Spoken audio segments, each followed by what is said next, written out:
Hey everyone, my wonderful guest, Alexia Brinsley, is coming in for a chat, and I'm so thrilled that she is here because she is one of the leading ladies from Magic Mike Live, and she is just so inspiring to so many females out there. So I'm so excited that she can share her journey as a performing artist from where it all began to where she is now and where it's headed. Hi, thank you for having me. You are so welcome, Lexi. Thank you for joining us. And I would love for everyone to get to know your story and get to know you. So tell us how it all started. Started in 1990. I was born then, and performing specifically. My first ever time on stage, I was actually 3 years old, so very young. And my mum wrote a musical about aliens, and I played a chicken. So obviously it was a very serious sort of Shakespearean piece. And I remember I had little like kitchen rubber gloves, and they put them on my feet for the costume. This is from a very small town, so Arrowtown, New Zealand is where I grew up.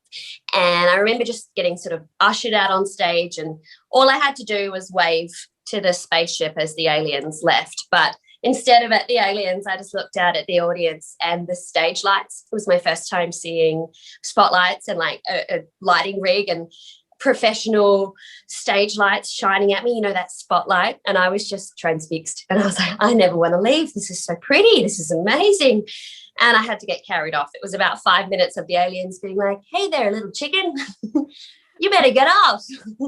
We got to do a scene type of thing. But so literally from that moment, I was obsessed. And my family always talk about that I had to be carried off stage. It took 2 people to get a toddler off stage because I just never wanted to leave. Started speech and drama lessons from then.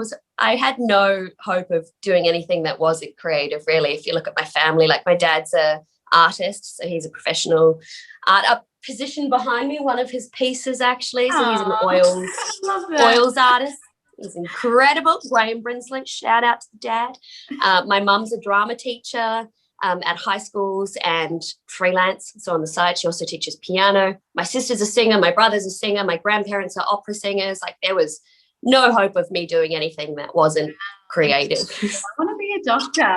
Like everyone would be like, what? It's like the opposite of every other family. You usually have the black sheep where they're like, Mom, I want to do ballet. And they're like, I want you to do boxing, and Billy Elliot specifically. But in my family, it would be like that. If I was like, I want to be a geologist, like the parents would be shocked. So I always had that very supportive, creative and artistic upbringing and family around me, which is amazing. I've never known any different, which is really cool.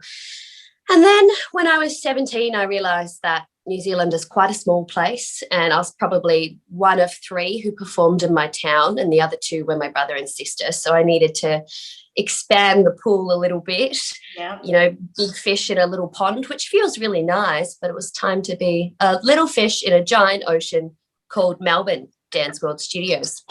And I studied there, and I realised I had a lot of work to do. I was the opposite of most kids who think they're really bad and just need to keep getting better. I thought I was amazing. And then, and then I started a full-on dance class, and I was like, oh, wow, I'm not that good. So granted, it was a shock, and I worked really, really hard for about 3 years of just full-time work to get myself up to this ridiculous standard that Australia has for musical theatre and dances. Like, I have so much respect for the Australian industry and how amazing all the performers are here. So worked hard 3 years, and then took a bit of a gap year, worked in pharmacy, which was an odd left of centre choice, and the black sheep moment again. I became passionate about cold and flu medication, and not in a weird way, in like, health and well-being. Right? Yeah. Worked in pharmacy for a long time, did my fitness instructing, and then realised, what am I doing? I'm a performer. I need to perform. So got into sort of the independent musical theatre scene in Melbourne, did a few musicals, got into choreographing. I started choreographing for a corporate trio called the Cover Girls, which is 3 girls, 3-part harmonies. It's like a 1950s inspired, think of the Andrews Sisters yes, love type of thing.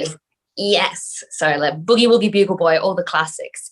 Yeah. So my singing repertoire is like from the 50s to the 60s, and that's kind of it. Like my karaoke choices are awful because I just sang with the cover girls for so long. We branched out to the 70s, and I was like, oh, I'm finally cool. I'm cool, mom.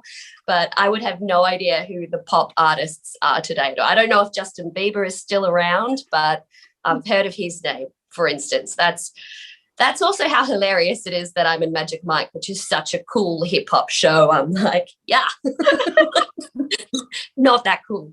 And then this group, the Cover Girls, we myself and Krista, who's one of the owners of the group, we wrote a little comedy cabaret show that got picked up by Grey Boy Agency.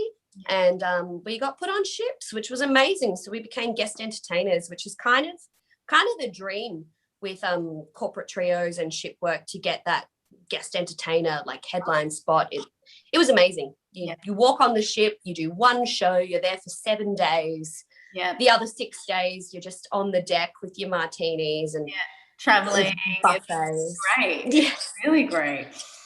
I know. So I did ships for about 2 years, and I love cruise ships. Again, they're just incredible. Such an amazing platform for performers. Yeah. Love the cruise ship work and the traveling and the beaches and it was great. Yeah. And you know what's like about ships is that you go to destinations that you would never pick yourself, and then you'd be able to go, oh, I could actually come back here for a holiday. Like, it's really nice when you discover that in the world. Yeah. There you go. Papua New Guinea and Isle of Pines, send me back there, I'm ready. It's great. And then what else did I do? Oh, improvisation. So then I joined the Melbourne improv troupe Impromptunes, which I think taught me a majority of what I know about comedy and following your instincts and just trusting yourself as a performer. Like, those guys are incredible. If you're in Melbourne, look them up. And then along came Magic Mike, and this is sort of where I've been for the last 2 years, because we missed a year there with 2020. So really, it's crazy. When you get cast in something in 2019, it's like, oh, it's been a while.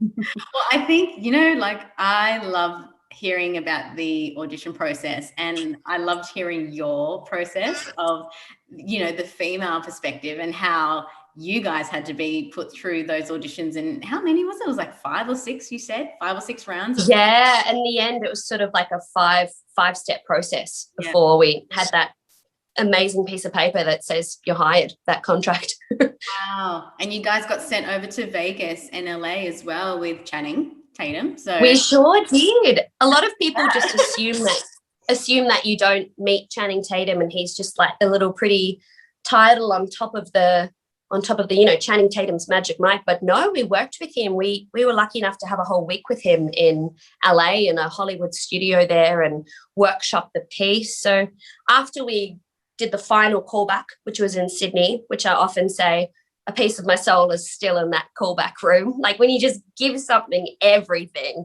Again, you hear that advice where they're like, be cool, act like you don't want it. I was like, no, I want it, and I'm not cool. Real.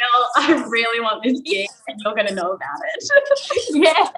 So I went nuts. I was profusely sweating, and I've never been so out of breath after a monologue, because I decided I wanted, the worm, like the caterpillar. Yes. I decided I wanted to try and incorporate 10 of those into my final speech. So I did 10 on the diagonal from the audition panel, all the way back to the back corner. And then while I was talking my monologue, I wouldn't be able to do it again. It was adrenaline that made me be able to achieve such physical and bizarre feats, and stood up and finished like the last 10 seconds of my monologue.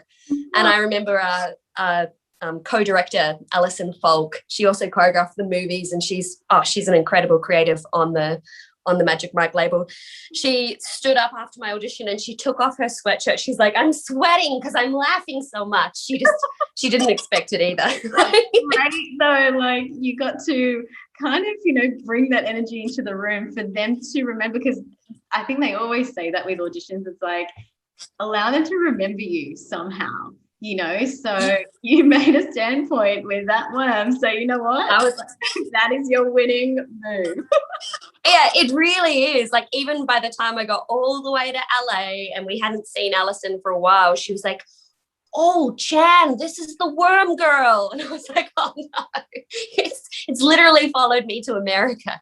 Like this crazy dance move I just like threw in there. Yeah. Because that was my version of Magic Mike, you know.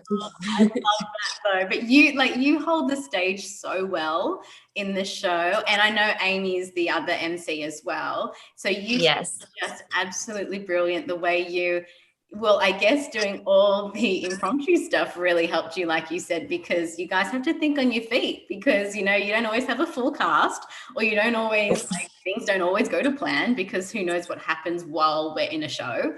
But you guys, yeah, it's just absolutely fantastic. And I think it's so inspiring as well because for us females watching it, like, you're so relatable. And we just find it hilariously funny with the things that you say and do. And it just makes us go, yes, like, you know, like, it's just funny. So thank you for being who you are and allowing us to connect that way as well. So, yeah.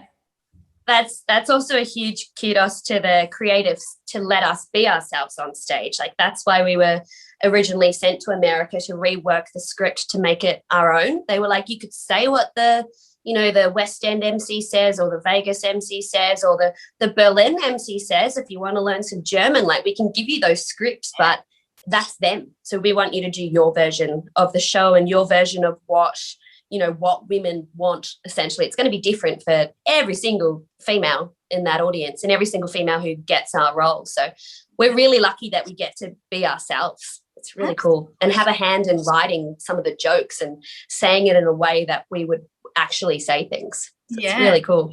Well, like the tradie, I think you said that the other day, how you said you wanted to add in a tradie, and over there they were a bit like, what's a tradie? And you're like, wow. So they were absolutely shook that women in Australia are attracted to men who like do roadworks and build houses. They were like, what?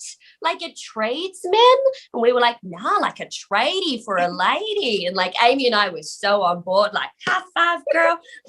Yes. I love that. We love tradies. They're tan, they're ripped, they have excellent incomes. Apparently in America, they don't get paid as well as in Australia. And when we were telling them sort of how much they get paid, Channing was like, oh God, I should have been a tradie. it was funny. He could pass for one in a heartbeat. So he absolutely could. Give him a stop go sign. We are ready. Oh my goodness. It's just, you know what, like I said before, it is just so cool. And what you do and what you bring to the show, it's just so unique. And I don't think that anyone, and I think this is what I said the other day, like, even just with all the promo and everything of Magic Mike, and it's like heavily based on the guys, obviously, but yeah, then you kind of pop up, you know, we got the MCs and then obviously the other fantastic females in the show. I just think nobody really thinks about that, you know, so you do walk away with so much more because you've just had so much more fun, you know, because of you guys really and what you bring to the show. Oh, thank you. Yeah, we're definitely a bit of a surprise element. So we're sort of strategically not advertised on a lot of the marketing so that people come in and do get that like pleasant, like, oh, I thought it was going to be this. Like when we have Rick Brown at the beginning, just being that chauvinistic, sexist, like awful male MC deliberately. He's a lovely guy in real life. Deliberately. And then we all think, oh, he's going to be around the whole show.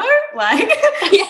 in a good way as well, because yeah, obviously he is a lovely person, but yeah.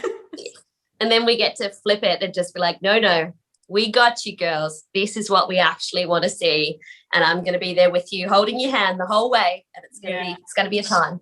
And you come through the crowds too. So it's not like you're this person that's just at a distance, you know, like we're looking at you like, oh, you know, but it's like you're literally like walking through and just cheering everyone on as well while things are happening. Yeah. I know, I'm always just walking through, and at the moment, I have different little things that I do every show, but at the moment I'm trying to learn all the choreography that the boys are doing on stage. So I find myself a little like dark corner and just do like the suits choreo the whole show. Yeah, I'm trying to get all the all the drum beats that Jake's playing. So it's fun. I have a lot of fun and have a lot of chats to the audience. Yeah. Oh, yeah, absolutely. And like I said, it's like an incredible show, and I just think everyone should go. I mean, because you guys are only here for a few more weeks, right? So it's kind of Sydney, we close May 16th. So Sunday, May 16th is our final performance, which is crazy. I feel like we've been here a lifetime. Like I feel like there's been some glitch in the matrix and we've just always been in Sydney my whole life. But now it's closing. On the 16th. Before you know it, it's like you're on a plane off to Melbourne, which is cool for you because then you get to see friends down there as well. So that can, it's going to be completely different for you down there. So looking forward to Melbourne. Like Sydney's been amazing, but I've got, as you say, I've got so many friends in Melbourne because I lived there for 10 years before I came to Sydney. So, wow. Yeah, it's great. It's such a great experience. And I know that this is definitely going to be taking you on to many, many things, but you also do fitness stuff as well. So it's not. I do. Yeah. So tell us a bit about. Yeah, I'm a big advocate for sort of the plan B. Like I think you always need to find other passions apart from performance because A, there's not always jobs, and B, when you have a job, you still have a lot of time. Like you need to have something else that keeps you alive and keeps you moving. So I'm a certified Legree instructor, which is kind of like Pilates but much harder. It's like Pilates on crack. So there's a couple studios around Sydney and there's a couple studios in Melbourne, and it's like a giant, they call it a mega former machine, and it's just intense hardcore Pilates essentially, which I love and resonate with. And then I also teach group fitness, so your F45s and things like that, which I love. It's just like cheerleading for people to get moving and sweating. Yeah, totally. And I'm like that because I've always loved fitness, and I did a bit of all of that as well. And it was something fun to do because it's almost like what we're used to, like having energy in a crowd, and like it's almost it kind of rings in the same. I feel like energy, but it feels like performing for sure. Oh yeah, because you're still up front center, like, hey, okay, let's go. So yeah, and then also, what else is it that you're doing? You well, my plan C, I'm also studying to be a celebrant, so a marriage celebrant, and for both weddings and funerals. So any brides to be out there, I can be your celebrant, which is again very similar to. Kind of similar to the MC role, but I'm sure I'll have slightly different content. Like I'm the master of ceremonies, so it's that I love the idea of getting to be able to lead a celebration of life and love. And so I'm studying that at the moment. I've got about 3 months left, and then I'll be a qualified celebrant, so I can throw that at the mix. Fun, so much fun. And I think, like, do you feel like you want to continue on with Magic Mike as well? Like, if it was to expand and let's say, go overseas or whatever, like, would you like to still be a part of that? I think definitely. I think I'm very much at the beginning of the Magic Mike journey. Like, obviously, this is our first city, and we've got a tour around Australia. As for overseas, I'd definitely be open to it. Like, I'll probably give it about 2 years, 3 years, and then I might be like, what is life after abs? Like, we'll see what else there is. But I'm nowhere near getting sick of it or over it or bored of it like that. I can't see that happening anytime soon because of the nature of the show and my role. It's always different. Like, especially I cover Amy too, so I have my set shows a week, and then I'm just on standby. Like, I could be on at any time, so you always have that little bit of adrenaline. Like, you never quite know what your week's going to look like, which I really enjoy. So yeah, no, that's really cool. Interesting. Yeah, absolutely. Like I said, it's very inspiring because, us girls out there, we find it different, within this industry, and there's always double the amount of females out there than there are males when it comes to auditions. So it's really inspiring, and I just love like the whole process. And this is something that I said in another interview, but how they've researched all of you and individually and put you all together in such an amazing cast and group, like on stage and off stage. I just think that's really, really commendable to them, as a company. So I think what a wonderful, wonderful show to be a part of that no one would really ever know, like what goes on behind and the prep that's involved and what you had to go through to get the role you played today? And because I know you mentioned as well, you said how some people just assume that you just, you just do this for fun and you just jump up and they're like, how do we get your gig? And you're like, well, try 3 years of full-time study and 6 years of rejection and then talk to me. But yeah, I have a lot of women after the show being like, I want to do what you do. I did drama in high school. I'm like, oh no. Like, it's funny. They do just sort of assume it's because we are so ourselves, I guess, up there. But no, a lot of work and a lot of prep goes into it. And what you mentioned with the casting process, I'm not sure if Nathan mentioned it to you, but one of the most important things was an interview that we had to do, and it was about 10 minutes, and it was sprung on us. I had no idea it was happening, and it was just asking us about us as people, because their sort of philosophy was like, at the end of a callback, everyone's going to be talented, everyone's going to have the skill set to do the gig, but we want to hire the humans and the people and make sure that we're not hiring assholes. Because it makes all the difference, right? Like, because we always say, like, you got to love what you're doing, but you've got to be easy to work with as well, because yes. so many things come your way when you're doing a show or whatever you're doing, and you just have to be easy to work with and genuine. So yes, and he did definitely mention it, and he said, obviously because of the show itself, it's important for us to be quite genuine, and I think that is really important. That's like the main key to anything. So it's really, really, really cool how they did that and just dissected it like to the very nth degree to get to the result that you guys have now. I mean, hands down, the best. Yeah, I think more companies should follow suit on that casting process. Like, at the very end, ask the tough questions. Ask people who they're inspired by and why they get out of bed in the morning, and absolutely about their parents. And yeah, I agree with you. And going off that, I'm going to ask you advice. If you want to give throw out some advice out there for anyone that's up and coming and thinking about this industry or even in the industry. Number one, I would say get yourself to an improv class. Like, improvisation, it is underestimated how much effect that can have on you as a performer. Like, put yourself in that terrifying little circle and make up scenes, songs, characters on the spot, because essentially what improv gives you as a performer is that you find strength and power from that feeling of being completely lost and not knowing what to do. So you actually feel calm in that moment when you're improvising, and it trains you to do that. Like, it gives you the skill set to feel so comfortable in the uncomfortable. Because with performing at auditions and even when you're in a gig, there are so many variables that can go wrong. But if you have that mindset and that training behind you, you're going to find your way through it. So get yourself to an improv class. Absolutely. 100%. And be your... Oh, I've got one more. Yeah, go be your... You like, honey. I'll just give advice out for the next hour. No. Be your own cheerleader, 100%. Like, that, because no one else is really going to do that for you until you've made it big and you've got 1,000 people following you on, I don't know, until you've made it big, no one's going to be your own cheerleader. So just really support yourself and be nice to yourself, because no one's going to criticize your performance as much as you do in your own head. Like, the things that performers... We are our worst critics, I have to say. Yeah.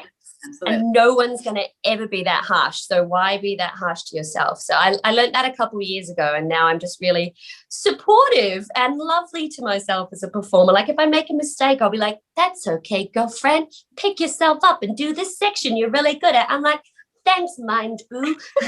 Go on. It's so true, because like I said, we are our biggest critic.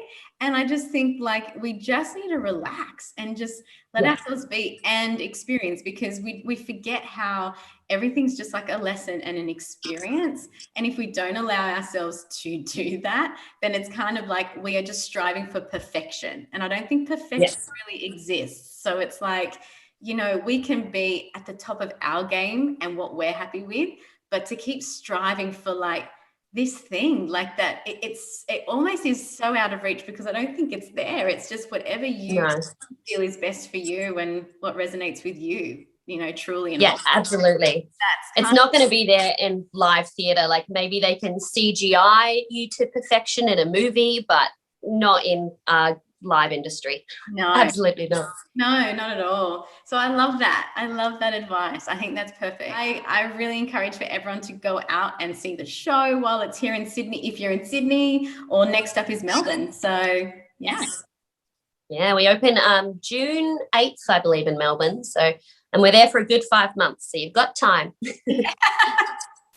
Perfect. All right, my darling. Well, I'm going to wrap it up here, but it's been so lovely chatting with you. Lovely to chat with you too. Thank you. If you enjoyed that video, I would love for you to like, share, and subscribe to my channel and hit that notification bell so you don't miss a beat on any of the newest uploads and content coming your way. And if you'd like to see what Uncensored and Real is all about, then hit that link in the description box down below and it'll navigate you to everything you need to see of what Uncensored and Real is involved in for 2021. So until next time.